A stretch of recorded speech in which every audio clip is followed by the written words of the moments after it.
Hey folks, Steven here and welcome into TK Power Sports. Right now I want to talk about affordable 2026 side-by-sides, if such a thing exists anymore. That's exactly what we're going to dig into. So I looked at every single major brand and came away with their most affordable units on both the utility side of things and the recreation side of things, and we're going to go over all of them right now. And a lot of these prices have changed for 2026, so I'll talk about whether things have gotten more expensive or less expensive. If you want all that info, make sure you stay tuned.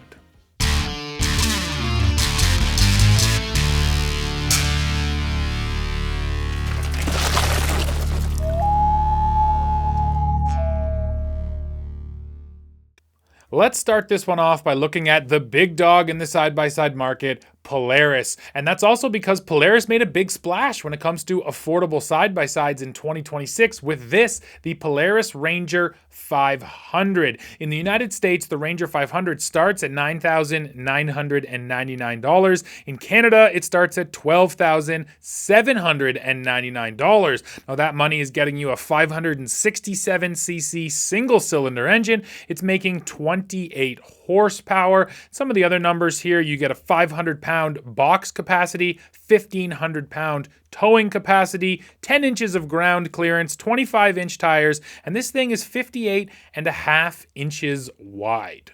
Previously, the most affordable Polaris model was the Ranger SP570. Now that thing does exist, and it actually got a little bit more expensive for 2026. It went up by $700 in Canada and $500 in the States. However, if we're just talking about where the Ranger 500 sells now and where the SP570 sold last year, the price point to entry for one of these Rangers has come down by $1,500 in the States and $1,800 in Canada. So overall, things have gotten more affordable thanks to that new Ranger 500. And sure, it's offering, less horsepower. You're only getting 28 horsepower as compared to the 44 out of the SP570, but you're also saving some money. And one interesting choice is Polaris didn't make it 50 inches wide. They didn't go right to the bottom of the market and then make it a tiny, small side-by-side like some of the other brands sell. This thing is still 58.5 inches wide, so it's a legitimate size, even though it is the most affordable unit from Polaris.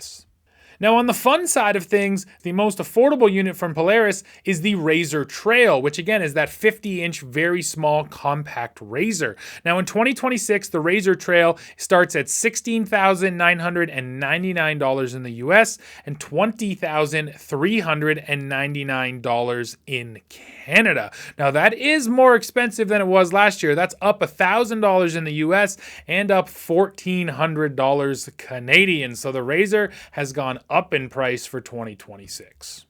And a reminder what you're getting, the Razor Trail offers an 875cc twin cylinder with 75 horsepower, 11 inches of ground clearance, a 79-inch wheelbase, 26-inch tires, and 10 inches of wheel travel.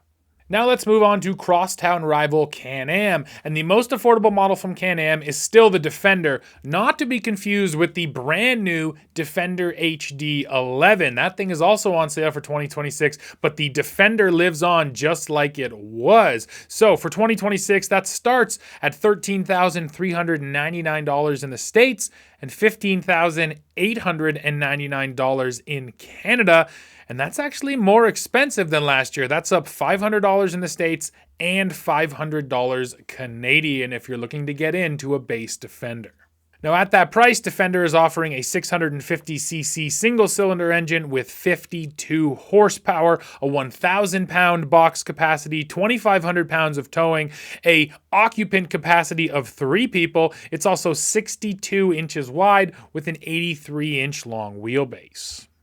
Looking at the fun side of things for 2026, this has actually changed for Can-Am. Last year, the most affordable fun-focused model was actually the Can-Am Commander, where this year, it's the small Maverick Trail. Now, this makes more sense to me because the Commander is just straight up bigger. The Maverick Trail is smaller. So in the United States, Maverick Trail starts at $14,999. In Canada, it sells for $18,199, and that is actually down by $1,100 $1,600 in the States and $1,500 in Canada. So Maverick Trail got more affordable in 2026, and that makes it the cheapest fun-focused model from Can-Am. Now at that price in Maverick Trail, you're getting a 650cc single cylinder with 52 horsepower. It has 10 inches of front suspension travel and 10.5 inches of travel in the rear, 26-inch tires, a 90.6-inch wheelbase, and a 300-pound box capacity. Now let's move on to Honda, and the first thing we have to address is the fact that it looks like the Pioneer 500 is going away. And the truth is, the Pioneer 500 has actually already been gone for a number of years. Starting in the 2024 model year, there was no Pioneer 500 ever announced, then same for 25, and now the same for 2026. Honda never came out and said, hey, it's being discontinued. They just quietly stopped making it. Now, I did still reach out to Honda to get a direct answer from them, and yes, they confirmed that the base Pioneer model in both the US and Canada is the Pioneer 520.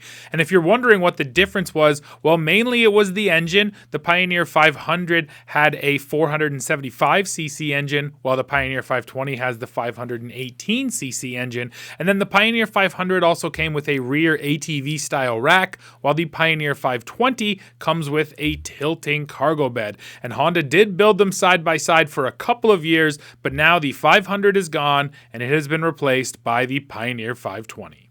So that means that we're assuming the most affordable model from Honda is the Pioneer 520, which in the United States starts at $10,999. In Canada starts at $17,127, and that is more expensive. That's $500 more expensive in the United States and $600 more expensive in Canada for 2026 for a Pioneer 520. Now, if you do go for this model, you're getting a properly small side-by-side. It's 50 inches wide. It has a 518cc single cylinder engine, a 5-speed automatic. There's no CVT here. You're talking about a 73-inch wheelbase, 24-inch tires, a 1,000-pound towing capacity, and a bed capacity of 450 pounds. Now, Honda actually also announced some updates to the Pioneer 520 for 2026. So Honda says that there is revised front and rear final gear assemblies and transmission gearing, delivering a 23% increase in top speed. That's cool. An updated transmission shift map reduces shift shock for smoother gear changes and improved ride comfort. There's underseat storage, which was previously an accessory, but it now comes standard.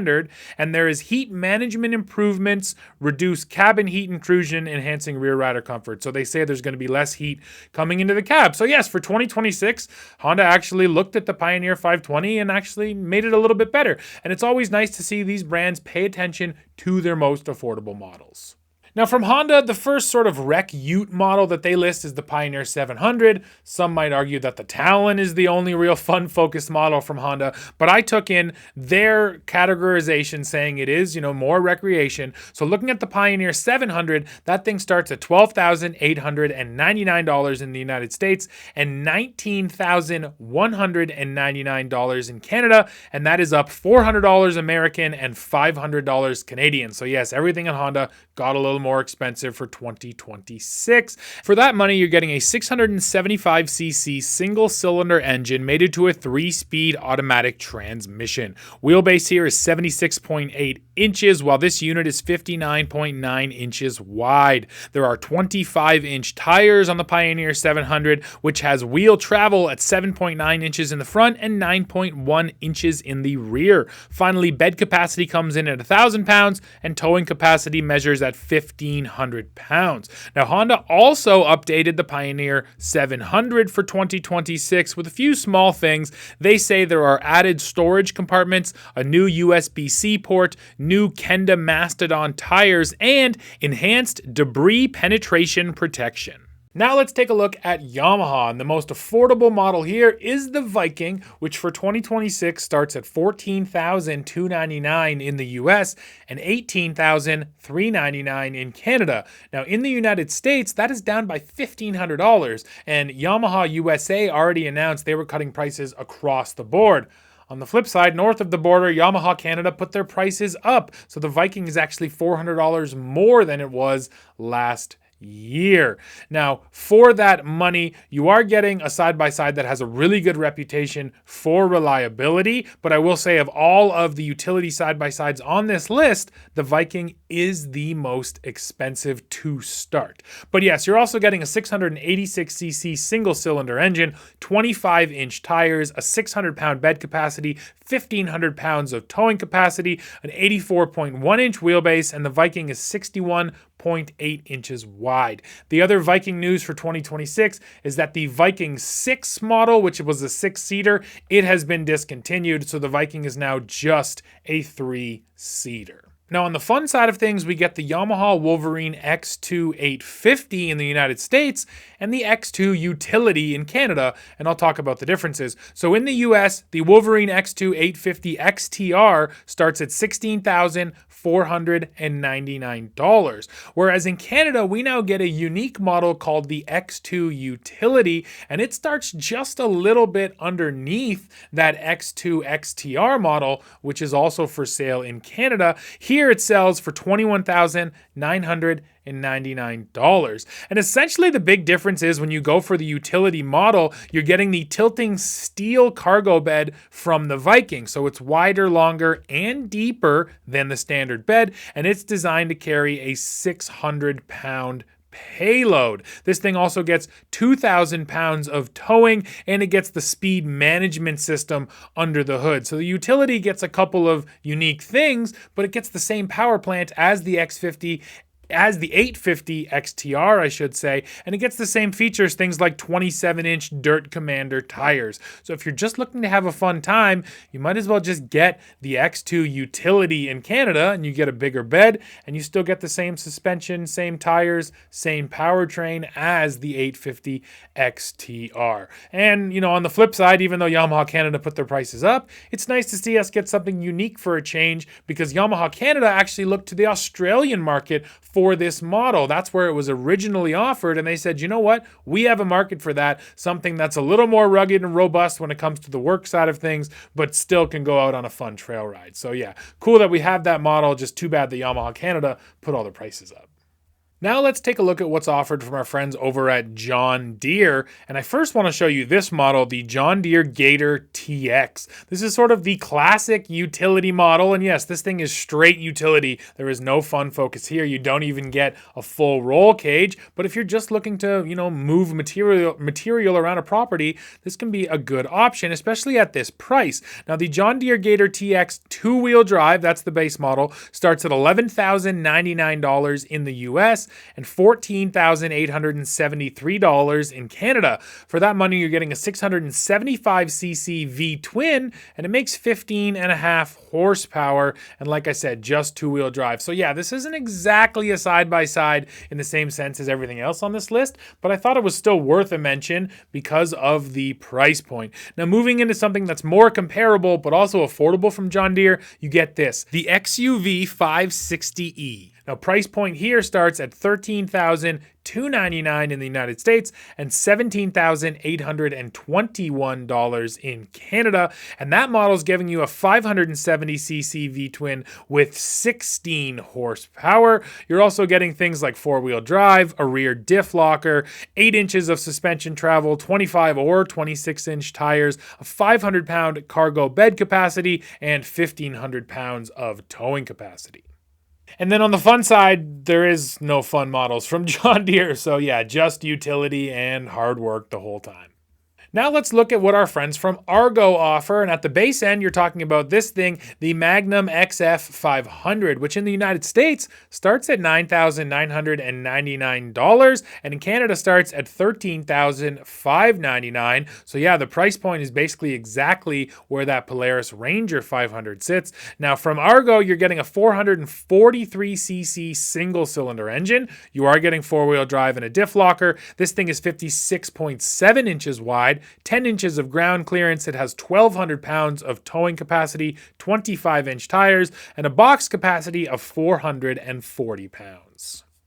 Next, let's take a look at CF Moto. Now, the most affordable side-by-side from this brand is the U4 600. That sells for $10,999 in the US and $15,799 in Canada, and there was no price change for 2026. Now, for that money, you're getting a 580cc engine, putting out 36 horsepower, 33 pound-feet of torque. You are getting four-wheel drive out of that thing. The wheelbase is 76 inches. Ground clearance comes in at 10.5 inches, where cargo capacity is rated at 600 pounds. The tires on there are 26 inches, and the towing capacity is 1,500 pounds. And on the fun side from CF Moto, you get the Z-Force 800 Trail. That's going to sell for $13,999 in the US and $15,499 in Canada. And that's actually up by about $1,000 US, but down by about $2,000 Canadian. So that's the one where it's opposite. It's up in the States, but down here in Canada. Now, if you do opt for one of these Z-Force 800s, you're getting an 800cc V-twin, making 58 horsepower. You're also getting four-wheel drive, a wheelbase at 90 inches, ground clearance at 10 inches, a tire package which offers 26-inch tires, wheel travel at 10 inches in the front and 12 inches in the rear, and still a 1,500-pound towing capacity. And now, folks, we have come to our last brand, and yes, I saved the most affordable side-by-side for last, and that comes from Kawasaki. It is the Kawasaki Mule SX. For 2026, you're going to spend $8,749 on a base Mule SX in the United States, or $12,199 for a base Mule SX in Canada. And that is actually up by $450 in the US and $400 in Canada. And I do have to talk about, again, the difference between countries, because in the United States, the base Mule is only two-wheel drive, and it actually still has a carburetor. Now, it is the same 401cc single-cylinder engine that powers them both, but once you step up into a four-wheel drive model, you also get fuel injection, and in Canada, that is our base Mule, so we don't even get the two-wheel drive carbureted model that's available in the States, but that's the reason why Kawasaki can still claim to have the most affordable side-by-side on the market, because it offers those features. Now, again, at that price point, $87.49, you're getting 24-inch tires, a 400-pound bed capacity, a two-person occupant capacity, 1,100 pounds of towing, 70.1 inches on the wheelbase, and 52.6 inches wide. And yes, the Mule SX does fit into the bed of a pickup truck. We've done that before here on the channel, and that's certainly one of its biggest selling features. So there you have it, folks. If you want the most affordable side-by-side, you should still go to Kawasaki. Now, on the fun side of things, I have an interesting story to tell, which is that the Kawasaki Teryx, that's not the insane supercharged Teryx H2, just the regular Teryx and Teryx 4, they're the most affordable on the recreation side of things. But for 2026, Kawasaki Canada told me they are not importing the Teryx model. So then I reached out to Kawasaki USA, and they confirmed that for the model year 2026, there is no Teryx 2 and Teryx 4 model. Now, first of all, I wonder if we're getting a redesign on these models, maybe for 2027 model year, so they decided to just get rid of it this year, and that would have also then freed up line capacity so they could build more of those new Teryx 4 and Teryx 5 H2 models. So we'll have to see. They didn't mention anything about the long-term future of these models, but for now I can confirm that there will be no Teryx 2 and Teryx 4 for 2026 model year. So I'm going to quote you 2025 prices, because on the website, they still list the 2025s. In fact, there are incentives on the 2025s, and that's actually the case across the board here. Everywhere I looked, every brand was offering discounts on 2025s. So this is always a good time of year to go buy a side-by-side. If you're willing to get last year's model, you'll probably save some money. So if you go for a 2025 Kawasaki Teryx, you'll be paying $21,249 in Canada and $15,499 $1,999 in the United States. Now for that money, you're getting a 783cc V-twin engine. This unit is 62.6 inches wide and has a wheelbase at 88.2 inches. It also packs a set of 27-inch tires, 10 inches of suspension travel in the rear, and 10.7 inches of suspension travel in the front. Now, if we're looking at 2026, which is what we did for every other brand, that means that the most affordable fun model from Kawasaki is now the Teryx KRX 1000, which in the United States starts at $22,199, and in Canada it starts at $29,799. So yes, just for the 2026 model year, things have gotten quite a bit more expensive on the fun side from Kawasaki. And with that, folks, we have come to the end of this video. Now, yes, it's nice to see models like that Ranger 500 showing up from Polaris and giving us a new affordable option, but overall, most of these affordable models actually got more expensive for 2026. Why don't you drop in the comments now and let me know what you thought about this video and everything you heard in it. As always, while you're down there, don't forget to hit like, hit subscribe, hit join, become a member of TK Power Sports, and then come right back here to the channel and see what we are testing next. See ya.